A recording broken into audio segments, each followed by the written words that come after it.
Arjun sir, Arjun sir, Arjun sir,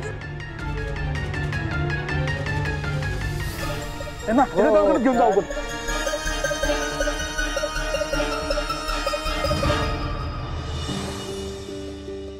नाही नाही म्हणतोस आणि बरोबर 3.5 हाणतोस. एक दिवस फक्त मी लांब गेले तुझ्यापासनं, पण मी येईपर्यंत इतका बदलशील असं वाटलं नव्हतं रे. काय कमी केलं मी? प्रेम, आदर सगळं काही दिलंय, पण हे असं वागून तू.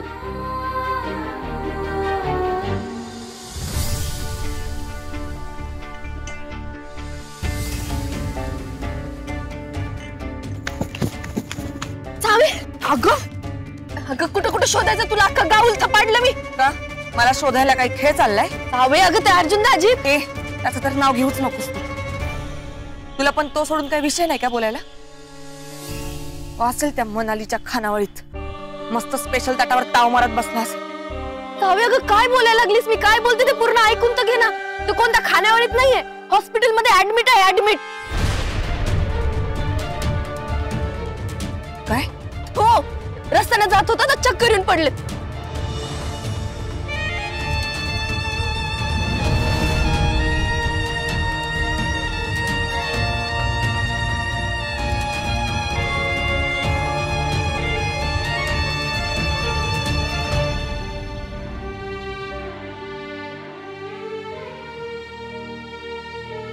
सावित्री, तुला वाटतंय तसं अजिबात नाहीये.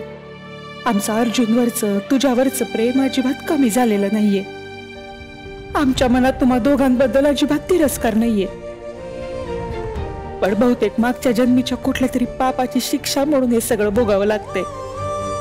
ज्या गोष्टी आम्हाला करायला भाग पाडलं जातंय, पण तुम्हाला असं दिसतंय की ते आम्हीच करतोय. तसं अजिबात नाहीये ग.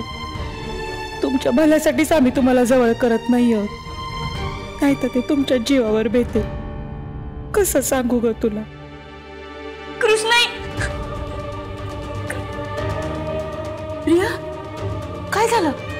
अर्जुन दादा, काय झालं अर्जुनला? अगं अर्जुन दादा, बोल ना. अर्जुन दादाला हॉस्पिटलमध्ये ऍडमिट केलं. काय?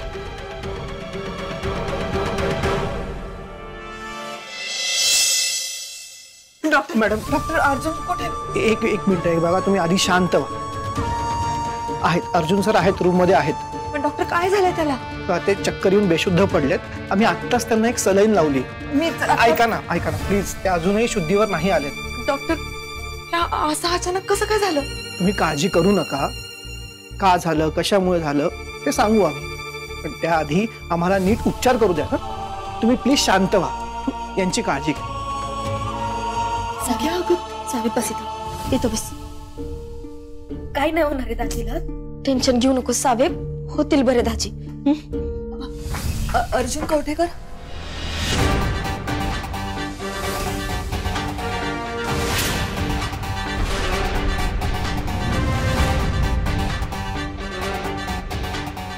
मी ते ऐकलं की खानावळीच्या बाहेर अर्जुनला चक्कर आली असं कळलं,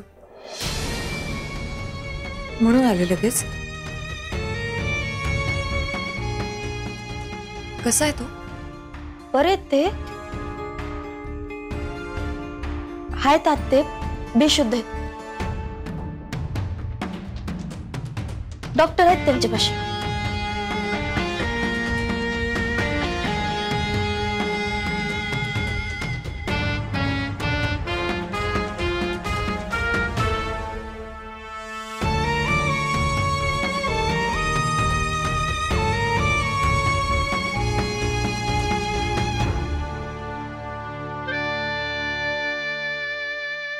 सावित्री वहिनी,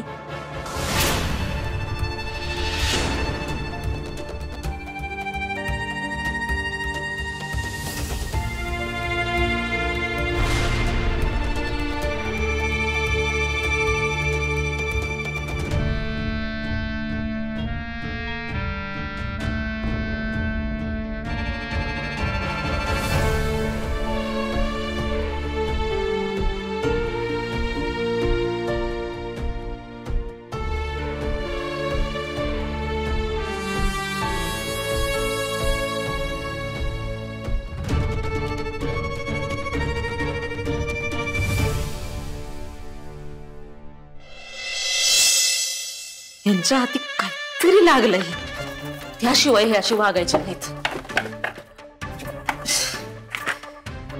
काय बलराम भाऊजीच्या हाती कसा कागद लागला होता, तसं यांच्या हाती काही लागलं असेल तर. नंदे शोध, शोधा शोधा म्हणजे सापडतंय बघ तुला. त्यांना माहितीये नंदे काय पुस्तकात हुडकणार आहे, तिकडं कोण फिरकणार आहे, इतकंच लपवलेला सापडू देत. शोध नंदा शोध. काय चाललंय नंद? वाचतोय काय? हा तुम्हीच म्हणलाय ना, वाचत जा, मेंदूला चालना मिळेल. वाच वाच, हा वाच वाच. आई गं.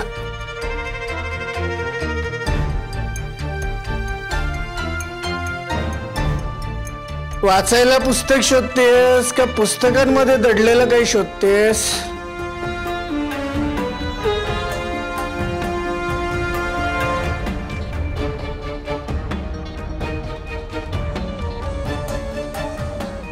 कसले मनकवडे आहात म्हणजे आमच्या मनात नेमकं काय सुरू आहे तुम्हाला बरोबर कळत. शेवटी नवरा बायको, हा पण आम्हालाही कळतं बरं का तुमच्या मनातलं. काय काय काय? तेच तुम्हाला काहीतरी मोठा ऐवज सापडलाय आणि टाइम बघून तुम्ही बॉम्ब फोडणार आहात.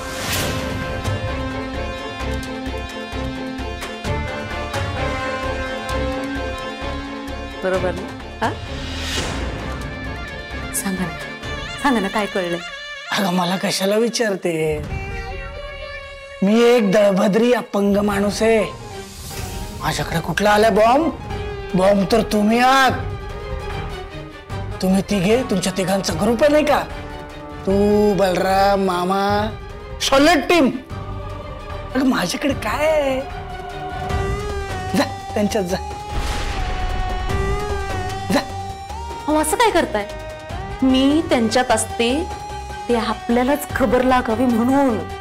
हो आपल्या विरोधात जर त्यांनी काही प्लॅन केलं तर आपल्याला कसं काही कळणार, म्हणून त्यांच्यात असतोय आम्ही, आपल्या भल्यासाठी, तुमच्या भल्यासाठी. आणि तुम्ही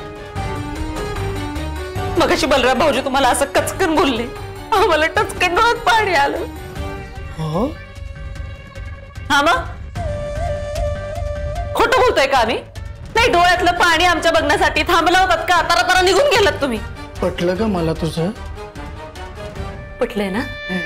मग आता सांगा ना काय कळलंय तुम्हाला?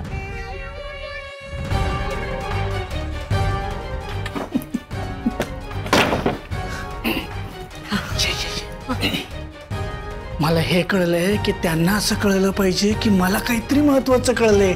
कळलं तुला? नाही कळलं आम्हाला. अगं खरं तर माझ्या हाताला काहीच लागलेलं नाहीये,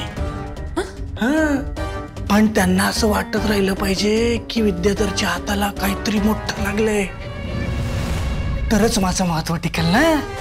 म्हणजे तुम्हाला काहीच कळलं नाहीये? तुम्ही खरं बोलताय ना?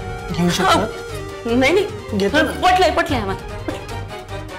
शपथ घ्यायची गळा दाब.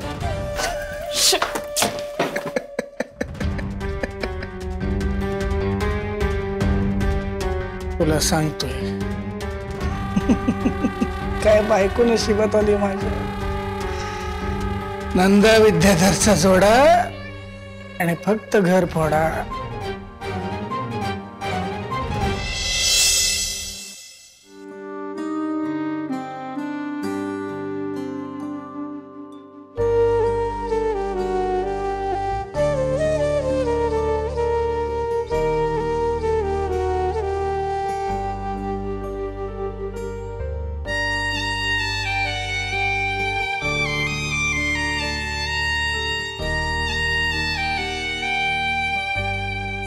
डॉक्टर काय झालं? कशी आता तब्येत त्याची? हे बघा, काळजी करण्याची काही गरज नाहीये. आता ते ठीक आहेत, फार काही झालं नाही.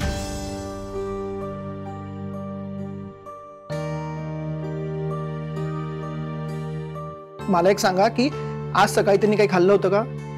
काहीच नाही.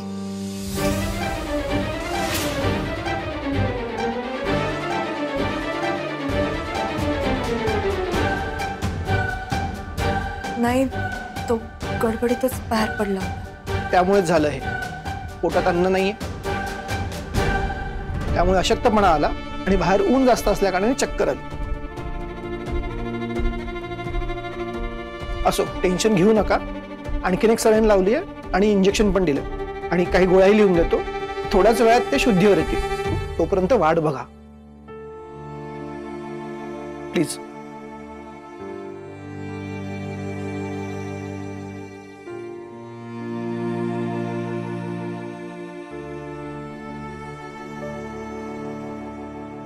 काय झालंय सावित्री? अर्जुन सकाळपासून काही खाल्लं का नव्हतं?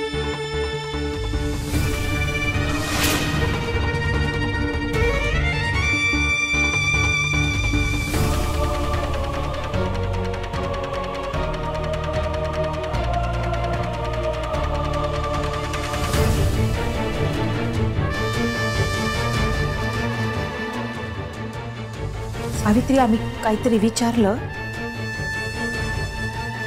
अर्जुननं काही खाल्लं का नव्हतं?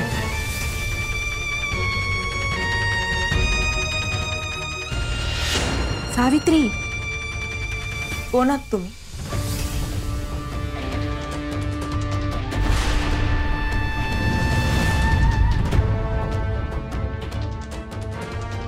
मी का द्यायची तुमच्या प्रश्नांची उत्तरं?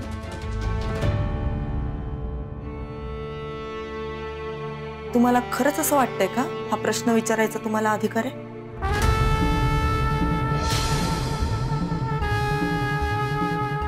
वहिनी, प्रिया, तू शांत राहा. मी तुला काही नाही बोलत. पण तू कृष्णाईशी या भाषेत कशी बोलू शकते? अगं, मग कसं समजावू मी? ज्यांना जी भाषा कळते त्याच भाषेत त्यांना समजवावं लागतं. वहिनी, दादाची काळजी वाटते तिला. काळजीपोटीच विचारते हे सगळं. काळजी? काय बोलतेस तू प्रिया? अगं, काळीत चिरणारा कधी काळजी नाही करत.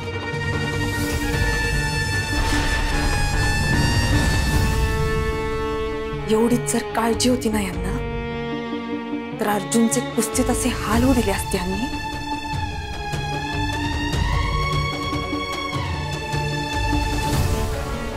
आम्हाला घरातनं हकललं असतं.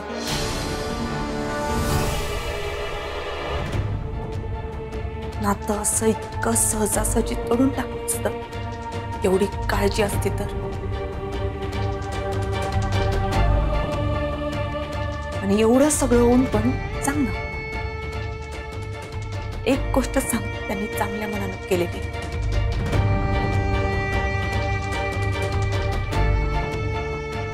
तुला नाही माहित प्रिया, पण जोपर्यंत अर्जुन कवठेकरांचा होता तेव्हा स्वतःच्या जीवाचा काही विचार न करता बस सगळा टोलारा अगदी चोखपणे सांभाळायचा. लागेल त्याला त्या त्या क्षणाला सगळ्यांना पैसे द्यायचा, सगळ्यांचं सगळं करायचा. तेव्हा सगळ्यांना हवा होता तो. पण ज्या क्षणी कळलं की अर्जुन मध्ये ना कवठेकरांचं रक्त आहे ना खोपड्यांचं, त्या क्षणी या यशोदेला कैकई झालेलं बघितलंय मी डोळ्यासमोर.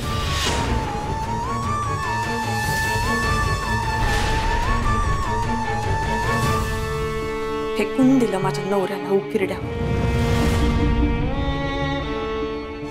इतके दिवस केलेलं प्रेम, माया, त्याग सगळं विसरून गेलं तुम्ही. पण बरोबर आहे, तुमच्यासारखा मलाही प्रश्न पडला की गेल्या काही तासात अर्जुनने का नाही खाल्लं. पण काय ना, हा प्रश्न मी माझ्या नवऱ्याला विचारला.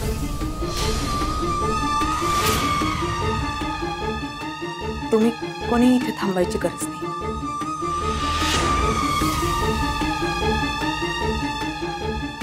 तुम्ही निघू शकता.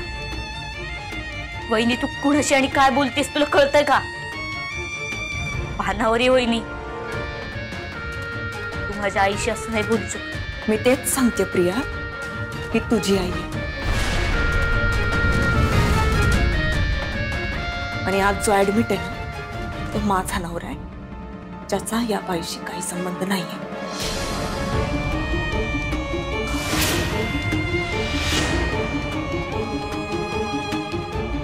वहिनी मान्य आहे रागाच्या भरात बोलतो माणूस, पण आता तिला वेड लागलंय म्हणून आली नाही येते. काम प्रिया,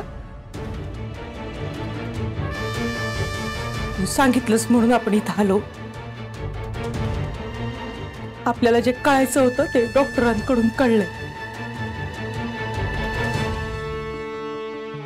निघूया. कृष्णा चल प्रिया.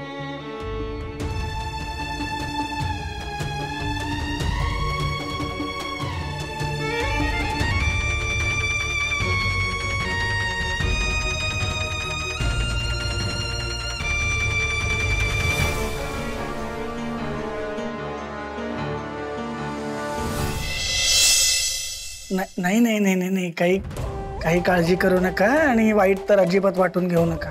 हां, मी कळवतो तुम्हाला लवकरच. हो हो हो हो, मुलगी पसंत आहे मला. मुलीचा तर प्रश्नच नाही आहे. फक्त काय आहे, माझ्या भावाशी नीट बोलणं नाही झालं ना. त्याच्याशी एकदा नीट बोलतो आणि मी स्वतःहून तुम्हाला फोन करतो, कळवतो तुम्हाला. हो हो हो. हां हां, मी काय म्हणतो, तुमच्या मुलीशी बोलणं झालं का सविस्तर? हो, ओके ओके ओके ओके. हां, हरकत नाही हरकत नाही. कळवतो मी तुम्हाला लवकरच. हां, ओके ओके, बाय. काय कोणाशी बोलत होता? कोणाला काय कळवताय? लग्नाचं काहीतरी बोलत होता. तुम्ही दुसरं लग्न करत नाहीयेत ना?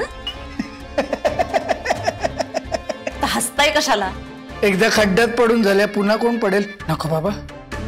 आमच्याशी लग्न करून खड्ड्यात पडलाय तुम्ही? काही काय बोलता हो? काही अपेक्षा केल्यात का? बरं, आम्ही केल्या असल्या तरी तुम्ही कधी पूर्ण केल्यात त्या? नंदा नंदा, अगं किती चिडशी. चेष्टा पण कळत नाही होय तुला? अगं माझ्या आयुष्यात तुझ्याशिवाय दुसरं कोणीच नाही आहे. माझं तुझ्यावरती प्रेम आहे. तुझ्यावरती माझं खूप, आणि फक्त तुझ्यावरती. असं काही वाईट वाटून घेऊ नकोस. मी ते लग्नाचं बोलत होतो, ते आपल्या अनाथ आश्रमात एक विवेक नावाचा मुलगा आहे, त्याच्या लग्नाचं बोलत होतो. बिचारा साधा मुलगा आहे ग खूप. म्हटलं बघूया विचार करून. त्याला एक मुलगी चालून आली होती,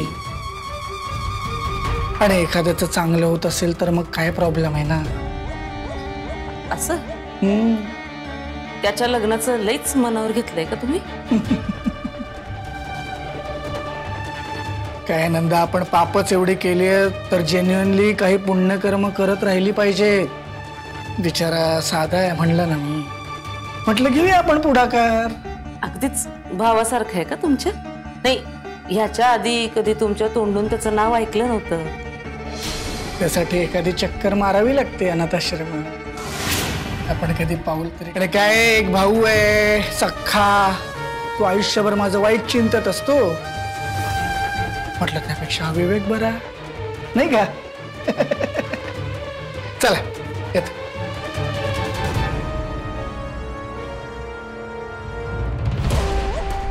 आणि काय आहे, नवऱ्याचं असं चोरून ऐकू नये. वाईट दिसत ते. बायको आहेस ना, का चोर आहेस? असं का बोलताय? आम्ही बायको होत ना तुमची. मग बायको सारखं वागा जरा. काय, माणूस जरा महत्वाचं काहीतरी बोलत असतो, असं नॉक केल्याशिवाय आत येऊ नये. आपल्या सतसत विवेक बुद्धीचा वापर करावा. नॉक करून यायचं, लक्षात ठेव. माझी प्रेमळ बायको.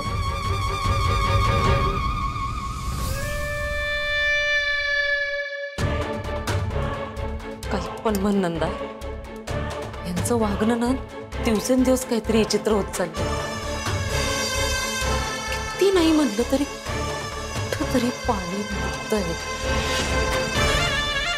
अर्जुन, हे घे.